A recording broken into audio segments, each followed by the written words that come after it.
नमस्कार, मैं अशोक कुमार पांडे। स्वागत है आपका टीसीएच पर। हाजिर हूं इजराइल, फलस्तीन, लेबनान, ईरान, मिडिल ईस्ट और इसके बहाने सारी दुनिया की खबरें लेकर। जो सबसे बड़ी खबर आ रही है वो खबर आ रही है टर्की से। टर्की में कल हुआ क्या कि वहां जो विपक्ष के नेता हैं और साथ में वहां इस्तांबुल के जो मेयर हैं, उनका नाम अकरम इमागलू है, उनको अचानक गिरफ्तार कर लिया एर्दोगान ने। अब अकरम साहब जो हैं वो विपक्ष के सबसे बड़े नेता हैं। वहां पर प्रेसिडेंशियल इलेक्शन होना है और उसमें वो विपक्ष के उम्मीदवार होने थे। पिछले काफी टाइम से उनका ग्राफ एर्दोगान से ऊपर चल रहा था, यानी जो भी अंदर जिस तरह का होता है, सर्वे वगैरह होते हैं, उसमें एर्दोगान से वो ऊपर दिखाए जा रहे थे। अचानक उनको गिरफ्तार कर लिया गया, उनके साथ कुछ और विपक्ष के नेताओं को गिरफ्तार कर लिया गया और इसके बाद इस्तांबुल की सड़कों पर, टर्की की सड़कों पर जबरदस्त भीड़ है। ये 2-4 हजार लोग नहीं हैं, लाखों लोग सड़कों पर हैं। पूरी रात लोगों ने नारे लगाए हैं और एर्दोगान से इस्तीफे की मांग की जा रही है। अब कुछ दिन पहले आप याद कर लीजिए, एर्दोगान बड़ी स्टाइल में, खासतौर पर सीरिया में जो उनका मिशन कामयाब हुआ, जिस तरह से उन्होंने रेजिस्टेंस, जो ईरानियन रेजिस्टेंस था फलस्तीन के पक्ष में, उसके पीठ में जिस तरह से छुरा घोंपा, उसके बाद बड़ी स्टाइल में उन्होंने बयान दिया था कि अब दुनिया में 3 ही बड़े नेता बचे हैं, मैं, पुतिन और ट्रंप। बाकी लोगों को बोला बाकी तो चले गए और ये और वो, यानी अपने आप को वर्ल्ड लीडर बता रहे थे, क्योंकि वहां पर सीरिया में उन्होंने सफलता पाली थी असद को गद्दी से हटाने में। अब असल बात तो यह है कि असद को गद्दी से हटाने के पीछे असल में जो हाथ था वो अमेरिका का था और इजराइल का था। यही तो वजह है कि इजराइल लगातार सीरिया के ऊपर हमला कर रहा है, इलाके कब्जा कर रहा है, लेकिन सीरिया की नई सरकार की हिम्मत नहीं हो रही है कि इजराइल के साथ किसी भी तरह की जंग में वो उतरे। अगर कल की खबर आप देखें तो उसकी दर्जनों उसके जो गाड़ियां हैं वो बहुत सीरिया में अंदर डीप तक घुसी हुई हैं और सीरिया का जो प्रशासन है, जोलानी का जो पूरा का पूरा सिस्टम है, वो खामोश बैठा हुआ है। वो लेबनान से लड़ाई पर लगा हुआ था। हालांकि अब खबर यह आ रही है कि लेबनान के साथ उसकी बातचीत चल रही है और वो लड़ाई शायद बंद हो जाए। लेकिन टर्की से जो यह खबर आई है वो बड़ी खबर है। एर्दोगान लंबे समय से टर्की की गद्दी पर हैं और एक तरह से शहंशाह की तरह हैं और इंटरनेशनली, चूंकि नाटो का मेंबर है टर्की, तो इंटरनेशनली भी अपना असर पैदा करने की कोशिश करते हैं। अभी जब रशिया और यूक्रेन के पीस की बात हो रही है और लगातार सऊदी अरबिया में मीटिंग चल रही थी, तो उसमें एर्दोगान कह रहे थे कि टर्की में भी मीटिंग होनी चाहिए और टर्की में भी रशिया के कुछ लीडर्स वगैरह गए थे। तो इस तरह से एर्दोगान सबके साथ बने रहते हैं, फलस्तीन के फेवर में भी बोलते हैं, इजराइल के साथ अपना व्यापार भी जारी रखते हैं, बड़ी बड़ी बातें भी करते हैं और इजराइल के साथ हमेशा लगे रहते हैं। हमेशा उनके रिश्ते इजराइल के साथ अच्छे रहे हैं। लेकिन इस बार लगता है कि जनता गुस्से में है। हालांकि एर्दोगान को हटाना इतना आसान नहीं होगा, लेकिन अगर पश्चिम ने और अमेरिका ने साथ दिया तो यह भी हो सकता है कि एर्दोगान की कुर्सी चली जाए, क्योंकि आप देखिए वहां के सभी बड़े लीडर्स को वो खत्म कर चुके हैं। आज पूरे मिडिल ईस्ट में ईरान को छोड़कर कोई ऐसा मुल्क नहीं है जहां कोई बड़ा लीडर हो। एर्दोगान आखिरी बड़े लीडर बचे हुए हैं। तो एर्दोगान को खत्म करने का अगर प्लान हो अमेरिका का या इजराइल का या फिर यूरोप का, तो यह कोई बहुत बड़ी बात नहीं है। यूरोप को तो छोड़ ही दीजिए, यूरोप की बहुत चलती नहीं है वहां पर। लेकिन अमेरिका और इजराइल अगर चाहते हैं उनको हटाना, एर्दोगान को हटाना, तो यह बिल्कुल भी मुमकिन हो सकता है। आने वाले कुछ दिनों तक देखना होगा कि टर्की में क्या हो रहा है। नजर बना के रखनी होगी कि टर्की में यह जो लगातार आंदोलन हो रहा है, यह आंदोलन रुकता है या बढ़ता है। अमेरिका से कोई बयान आता है, इजराइल से कोई बयान आता है और इन सारी चीजों से ही तय होगा कि टर्की में एर्दोगान की सरकार रहेगी या फिर एर्दोगान का भी वही हाल होगा जो वहां के कुछ दूसरे बड़े लोगों का हुआ है, कर्नल गद्दाफी का हुआ है या फिर सद्दाम हुसैन का हुआ है या और भी कई लोगों का हुआ है। तो टर्की से यह बहुत बड़ी खबर आ रही है। टर्की के अखबारों में तो इसको लगभग ब्लैकआउट किया गया है, लेकिन बाकी दुनिया भर के अखबारों में यह खबर छपी है और वीडियोस पूरे सोशल मीडिया पर लहरा रहे हैं। दूसरी जो बड़ी खबर है वो चाइना की जानिब से है। चाइना ने इजराइल से कहा है कि गजा में जो कुछ आप कर रहे हैं वो बिल्कुल गलत है और उसको तुरंत रोका जाना चाहिए। यह बड़ी खबर क्यों है? कोई कह सकता है कि बयान है, बयान का कोई खास मतलब नहीं होता है, लेकिन यह बड़ी खबर क्यों है? बड़ी खबर इसलिए है कि पिछले 3-4-5 दिनों में हमने चाइना, रशिया और ईरान के बीच में जिस तरह से रिश्तों को बहुत साफ खुल के बाहर आते देखा है, उसमें चाइना का यह स्टैंड इंपॉर्टेंट है। आपको समझना चाहिए कि यूएन सिक्योरिटी काउंसिल में भी चाइना है, तो वो वहां पर भी प्रपोजल लेकर आ सकता है। आप जानते हैं चाइना, रशिया और ईरान ने मिलकर नेवल प्रैक्टिस इस बार भी की थी और इसके अलावा चाइना के अंदर एक मीटिंग हुई थी जिसमें ईरान के भी विदेश मंत्री आए थे और रशिया के भी विदेश मंत्री आए थे, और उसमें जो बयान जारी किया गया वो ईरान के न्यूक्लियर प्रोग्राम के पक्ष में बयान जारी किया गया। मैं हमास और गजा पर आऊंगा, लेकिन उसके पहले कुछ एक आध और बड़ी खबरें हैं। ईरान से खबर यह आई है कि ट्रंप ने जो लेटर लिखा था उस लेटर में 2 महीने की डेडलाइन तय की है, और यह डेडलाइन तय की गई है एटॉमिक समझौते के लिए, न्यूक्लियर समझौते के लिए। यानी बहुत सीधी सी बात है कि हमले की जो बात कर रहा है ट्रंप, लगातार बड़ी बड़ी बातें कर रहा है एक तरफ, दूसरी तरफ वो ईरान को खत लिख रहा है कि 2 महीने की डेडलाइन है, 2 महीने के अंदर हम लोग चाहें तो न्यूक्लियर समझौता कर सकते हैं। अब इस लेटर की डिटेल्स क्या हैं, किस तरह का न्यूक्लियर समझौता वो चाहता है, ईरान की गवर्नमेंट कैसे रिएक्शन करेगी, क्योंकि ईरान के बारे में कहा जा रहा है कि वहां के जो राष्ट्रपति हैं वो चाहते हैं कि अमेरिका से अगर बातचीत हो तो उसमें कोई बुराई नहीं है, लेकिन वहां के जो सुप्रीम लीडर हैं खामनेई साहब वो बिल्कुल नहीं चाहते हैं अमेरिका से बातचीत हो। तो यह पूरा मामला कहां पहुंचता है, क्या होता है, ये आने वाले वक्त में देखना होगा। ईरान का टर्की के मामले में भी रोल बड़ा हो सकता है। आपको शायद पता हो, अगर आप इतिहास से परिचित हो, कि टर्की में इसके पहले जब आफत आई थी अर्दोगान के ऊपर, ऐसा लगा था अर्दोगान की सत्ता बदल सकती है, तो कर्नल सुलेमानी ने उनकी काफी मदद की थी जो सीरिया में ऑपरेट करते थे। उसके बाद सुलेमानी की हत्या कर दी गई, अमेरिका ने सुलेमानी की हत्या करवा दी, और लगातार अर्दोगान ने ईरान का एहसानमंद होने की जगह ईरान से दुश्मनी जैसा निभाया, रेजिस्टेंस के खिलाफ काम करते रहे। इस बार भी खबरें आ रही हैं कि दोनों के बीच में सीरिया को लेकर जो जुबानी जंग जारी है, उसके बावजूद अर्दोगान ने शायद ईरान से अपील की मदद के लिए, लेकिन ईरान फिलहाल मदद के मूड में नहीं दिख रहा है। तो टर्की का मामला ईरान से भी जुड़ता है। ईरान को मिडिल ईस्ट में लगातार जो कमजोर करने की कोशिश की गई है उसमें सऊदी अरबिया भी शामिल है, टर्की भी शामिल है। तो अगर टर्की में सरकार बदलती है तो देखना होगा कि अगली सरकार जो आती है उसका ईरान को लेकर क्या रुख होता है। अमेरिका और इजराइल की मदद से आएगी तब तो जाहिर तौर पर ईरान की दुश्मन होगी, लेकिन अभी बहुत सारे खेल अंदर अंदर चल रहे होंगे। मुझे लगता है कि 3-4 दिन में हालात क्लियर होंगे। जहां तक गजा की बात है, गजा में लगातार अभी जंग चल रही है। जंग क्या चल रही है? एक तरफा हमला चल रहा है। ग्राउंड इनकर्जन शुरू हुआ है और नॉर्थ और साउथ के बीच में ब्लॉकेज लगाया गया है, यानी नॉर्दर्न गजा से सदर्न गजा में जो खुलेआम आ जा रहे थे लोग, उसको रोकने की बात हुई है।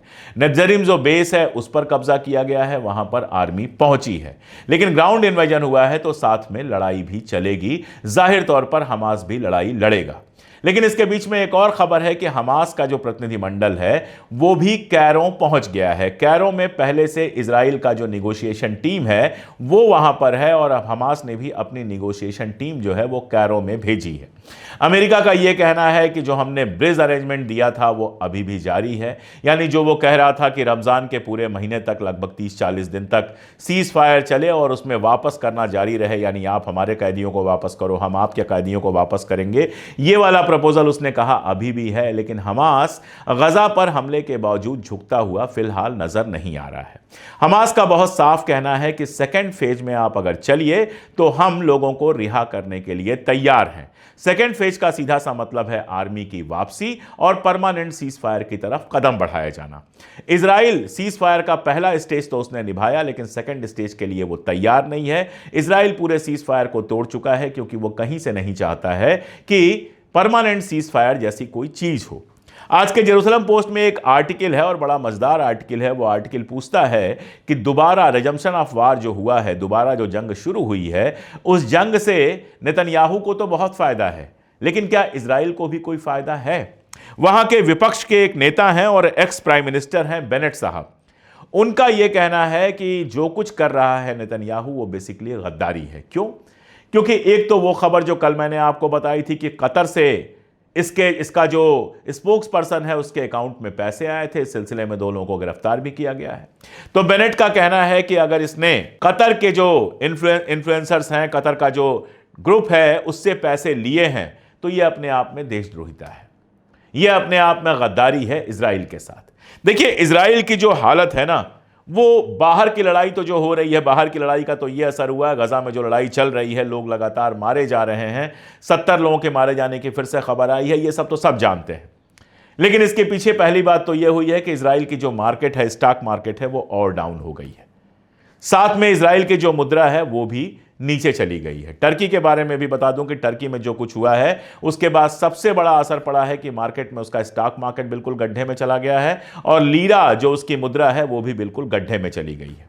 और यही सेम इजराइल के साथ भी हो रहा है, लगातार उसकी मुद्रा नीचे जा रही है, लगातार स्टॉक मार्केट डाउन जा रहा है, मार्केट की हालत खराब है। 72% लोग जो हैं वो नेतन्याहू के खिलाफ खड़े हैं। वो कह रहे हैं कि नेतन्याहू को कुर्सी पर से हटना चाहिए।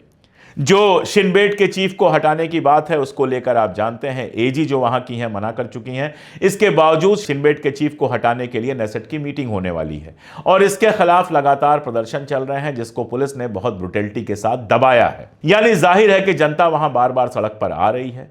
एक तरफ वो वाली जनता है जो होस्टेजेस को रिहा करने की बात कर रही है। हमास ने बहुत क्लियर कहा था कि जंग शुरू करके नेतन्याहू ने यह साफ कर दिया है कि होस्टेजेस की जिंदगी में उसको कोई इंटरेस्ट नहीं है और उसने कहा था जो पहला हमला हुआ है उसमें कुछ होस्टेजेस भी घायल हुए हैं। बाद में समझ में आएगा कि कितने मारे गए हैं, कितने घायल हुए हैं। हमास के कहने का सीधा मतलब है कि अगर जंग चलेगी तो एक भी होस्टेज जिंदा नहीं बचेगा, ये सारे के सारे होस्टेज मारे जाएंगे। तो एक तरफ तो हमास कह रहा है कि यह जंग छेड़कर नेतन्याहू ने अपने ही होस्टेजेस का नुकसान किया है और यह बहुत क्लियर है कि नेतन्याहू को पहले दिन से होस्टेजेस की कोई खास चिंता थी नहीं। उसे चिंता है अपनी कुर्सी की जो तमाम तरह के झमेलों में फंसी हुई है। विपक्ष लगातार मजबूत हो रहा है, जनता उसके खिलाफ हो रही है, कोर्ट कचहरी में लगातार उसके खिलाफ बातें आ रही हैं। हालत यह है पागलपन की कि कल उसने एक ट्वीट किया जिसने कहा कि लेफ्ट विंग जो डीप स्टेट है उसकी साजिश है। अरे भैया, पिछले 20-25 साल से इजराइल में तुम्हारा राज चल रहा है, डीप स्टेट तुम्हारा है, मोसाद तुम्हारा है, कौन सा नया डीप स्टेट पैदा हो गया? लेकिन वहां अमेरिका में ट्रंप और मस्क डीप स्टेट चिल्ला रहे हैं, यहां पर ये डीप स्टेट चिल्ला रहा है। जब बात चली ही है तो अमेरिका की वो खबर बता दूं कि जो फलस्तीनी स्टूडेंट था खलील, जिसको कोलंबिया यूनिवर्सिटी से इन लोगों ने गिरफ्तार किया था क्योंकि कोलंबिया यूनिवर्सिटी में उसने फलस्तीन के समर्थन में कार्यक्रम करवाए थे, उसको ये डिपोर्ट करना चाहते थे। पहले कोर्ट ने डिपोर्टेशन पर रोक लगाया, अब वहां की एक फेडरल कोर्ट ने साफ साफ कहा है कि खलील को वो सारे अधिकार हैं जो अमेरिका के किसी भी नागरिक को हैं, तो उसको इस तरह से डिपोर्ट नहीं किया जा सकता, बाकायदा मुकदमा चलेगा। तो फिलहाल वो डिपोर्टेशन का जो ख्वाब देख रहे थे कि उसको उठा के कहीं और फेंक देंगे, ट्रंप का वो ख्वाब पूरा होता हुआ नहीं दिख रहा। टेस्ला की कारें जलाई जा रही हैं, मस्क के खिलाफ लोग लगातार खड़े हो रहे हैं। लेटर निकाला जा रहा है कि टेस्ला के जितने खरीदार हैं, जितने लोगों के पास टेस्ला है, उन सबका एड्रेस, फोन नंबर, सारा कुछ हैक करके और एक सूची जारी हुई कि लोग टेस्ला की कार को बेच के हमें बता दें, वरना क्या होगा वो सब आप समझते हैं। तो मस्क के खिलाफ अलग वहां पे सारा कुछ चल रहा है, यहां इनके खिलाफ चल रहा है। कोर्ट से फैसले ऐसे आ रहे हैं जो इनके लिए दिक्कत तलब है, तब ये सारे के सारे डीप स्टेट चिल्ला रहे हैं। दरअसल ये चाहते हैं तानाशाही चले और इनकी कुर्सी बची रहे, चाहे उसके लिए इजरायली भी मरते रहें और साथ साथ में फलस्तीनी भी मरते रहें। अब देखिए हूथी ने क्या किया। हूथी ने रेड सी तो ब्लॉकेज किया ही हुआ है, लगातार अमेरिका के ड्रोन उड़ा रहा है। अमेरिका जो ड्रोन से हमला करना चाह रहा है वो सक्सेसफुल नहीं हो रहा है और कल एक बार फिर से इजराइल में सायरन बजने शुरू हो गए। फिर से वो तस्वीरें आने लगी जिसमें इजराइल का मैप आता है और बड़े बड़े लाल लाल लाल लाल सायरन के फोटो होते हैं कि कहां कहां सायरन बजे हैं। हूथी का दावा है कि उसने बेन गुरियन एयरपोर्ट पर भी मिसाइल दागी है। उससे कितना नुकसान हुआ है, कितना नहीं हुआ है, हम नहीं जानते हैं। इजराइल हमेशा की तरह कह रहा है कि मिसाइलों को आसमान में ही इंटरसेप्ट कर लिया गया, लेकिन हमले तो लगातार हो रहे हैं। ये तो इजराइल के अखबार भी मान रहे हैं कि हूथी लगातार हमला कर रहा है। कल हूथी के बारे में स्पेशली खबर छपी थी अल अरबिया में कि जो सोफिस्टिकेटेड तरीके के हथियार हैं हूथी के पास, उससे उसका मुकाबला करना आसान नहीं होगा। अमेरिका लगातार धमकी दे रहा है, ईरान को धमकी दे रहा है, वो कह रहा है हम हूथी को नस्तनाबूद कर देंगे। लेकिन हूथी इन सब से डरे बिना, जरा सा मुल्क है यमन और उसके जो हूथीज हैं वो लगातार लड़ाई में लगे हुए हैं और जाहिर है लड़ाई जैसे जैसे बढ़ेगी इजराइल के ऊपर अलग तरीकों से भी हमला होगा और अगर ईरान को शामिल कर लिया तब तो यह समझिए कि उतनी ही तबाही इजराइल में भी होगी जितनी बाकी मिडिल ईस्ट में हो रही है। लेकिन इन सबसे नेतन्याहू को कोई फर्क नहीं पड़ता है क्योंकि जब तक जंग चलेगी, जब तक तबाही चलेगी, तब तक उसकी कुर्सी बची रहेगी। अब कैरो में ये लोग बातचीत कर रहे हैं, बातचीत कहां पहुंचती है, बातचीत से क्या हल होता है, ये तो देखना होगा। लेकिन मुझे नहीं लगता कि इतनी बर्बादी तबाही सहने के बाद हमास झुक जाएगा, क्योंकि हमास के झुकने का का मतलब है कि सारे होस्टेजेज वापस करो और उसके बाद आपके हाथ में कुछ नहीं रह जाएगा, जो चाहेगा वो इजराइल करेगा और किसी भी तरह का आपके पास कुछ ऐसा नहीं रहेगा जिससे आप दबाव बना सकें। और तब ये जनता जो नेतन्याहू के खिलाफ निकल रही है वो भी नहीं निकलेगी, क्योंकि होस्टेजेज उसको मिल जाएंगे। तो ये फिलहाल स्थिति है। इसके साथ एक बात और मुझे करनी है। मार्च का महीना चल रहा है और 1951 में यही मार्च का महीना था जब ईरान ने अपने ऑयल रिसोर्सेस को नेशनलाइज कर दिया था। मैंने ईरान पर एक पूरी वीडियो बनाई थी जिसमें आपको बताया था कि अमेरिका और ईरान की दुश्मनी के जड़ में क्या है। आप जानते हैं ईरान का जो शाह था वो बरतानिया की हुकूमत और अमेरिका की हुकूमत की गुलामी करता था, और उस समय जो ईरान का पूरा आयल का सोर्स था, जितना आयल का इनका एक्सट्रैक्शन वगैरह होता था, वो सब अमेरिका और इंग्लैंड के हाथ में था। यानी तेल पैदा होता था ईरान में, लेकिन प्रॉफिट पैदा होता था अमेरिका और बरतानिया में। लेकिन 1951 में यह हालात पलटे। ईरान ने अपने तेल के अड्डों पर खुद कब्जा किया और उनका नेशनलाइजेशन कर दिया। यानी ईरान का तेल ईरान की जनता और ईरान के जो लीडर्स हैं, ईरान की जो सत्ता है, उसका हो गया, बजाय अमेरिका और इंग्लैंड का। और अमेरिका और इंग्लैंड का तो ख्वाब ही यही है कि मिडिल ईस्ट का सारा तेल उनके पास रहे, वो जैसे चाहे वैसे प्राइसेस बढ़े घटे उनके हिसाब से, और सारे प्रॉफिट में उनको हिस्सा मिलता रहे। और इसीलिए ज़्यादातर अरब देशों ने उनके साथ रिश्ता बनाया हुआ है। ज़्यादातर अरब देशों को उन्होंने अपने अंडर में रखा हुआ है और एक थानेदार की तरह इजराइल को वहां पर बिठाया हुआ है। ईरान ने यह रिश्ता तोड़ा था। इजराइल की थानेदारी मानने को भी वो तैयार नहीं था और अमेरिका और इंग्लैंड की दादागिरी मानने को भी तैयार नहीं था। 1951 में उसने नेशनलाइजेशन किया था मार्च में, और मार्च के महीने में ईरान में जश्न मनाया जाता है। इस बात को याद किया जाता है कि हमारा तेल हमारे हिस्से में आना शुरू हुआ था। हमारे तेल के प्रॉफिट से हमारे शहर बसे थे, हमारे कस्बों में अस्पताल बने थे, स्कूल बने थे, कॉलेजेस बनी थी, यूनिवर्सिटीज़ बननी शुरू हुई थी। ईरान का डेवलपमेंट अपने तरीके से होना शुरू हुआ था। तो वही तेल का दर्द है अमेरिका और ब्रिटेन के दिल में अभी भी कि ईरान में लगातार तख्ता पलट की कोशिश की जाती है और ईरान के ऊपर लगातार प्रेशर बनाए जाने की कोशिश की जाती है, जबकि बाकी अरब मुल्कों के साथ दोस्ताना रिश्ता रखा जाता है। यहां तक कि जोलानी जो आईएसआईएस का मेंबर था, जब वो सीरिया का चीफ बन जाता है तो उसको भी इनाम और इकराम देना शुरू हो जाता है। उससे भी सारी दिक्कतें इनकी खत्म हो जाती हैं। ऐसे में जब आप ये बयान पढ़ते हैं कि अरब लीग ने अपील किया है अमेरिका से कि इजराइल से कहे कि गजा में जंग रोक दो, तो हंसी के अलावा और क्या आ सकता है। एक तरफ आप अमेरिका और इजराइल की तरफ झुके होंगे, एक तरफ आप फलस्तीन की किसी भी तरह की मदद करने को तैयार नहीं होंगे, दूसरी तरफ जबानी जमा खर्च करते रहेंगे, बयानात देते रहेंगे। उससे गजा का कोई भला नहीं होना है। आपसे बहुत बेहतर हूथी हैं जिनके अपने इकनॉमिक हालात कैसे भी हों, लेकिन जबान अपनी निभा रहे हैं, लगातार फलस्तीन के साथ खड़े हैं। अगर 4 और ऐसे मुल्क होते अरब में जो फलस्तीन के साथ जाकर खड़े हो जाते तो इजराइल अपने आप अपने हथियार अपने घर में रख लेता। लेकिन फिलहाल दुनिया हो या अरब हो, हमेशा ताकतवर के साथ खड़ी होती है। तो इजराइल और अमेरिका के साथ खड़े हैं, लेकिन कल क्या होगा ये कोई नहीं जानता। बहुत सारी चीजें सामने ऐसी आ रही हैं जिससे बहुत सारे हालात बदलते हुए दिख रहे हैं। तो टर्की में जो बवाल चल रहा है वो कहां तक पहुंचता है देखते हैं। 2-4 दिन में डिटेल्स आएंगी। हमास और इजराइल के बीच समझौते की जो बात चल रही है वो कहां पहुंचती है, उसकी डिटेल्स भी आएंगी। साथ में अमेरिका ने ईरान को जो खत भेजा है जिसमें 2 महीने की डेडलाइन दी है कि 2 महीने के अंदर आप परमाणु समझौता करो या परमाणु के नियम जो एटॉमिक नियम अमेरिका के हैं उनको स्वीकार करो। ईरान उस पर क्या जवाब देता है ये देखना है। रशिया यूक्रेन के बीच में अभी जरा सा समझौता हुआ है, इसका रशिया पर क्या असर पड़ता है ये देखना है। और चाइना इस मामले को कहां तक लेकर जाता है ये भी देखने वाली बात होगी। इन सारी चीजों पर डिपेंड करेगा कि दुनिया में अमन फिर से वापस आएगा या दुनिया और ज्यादा जंगों में झोंकी जाएगी। आज के लिए इतना ही, बहुत शुक्रिया।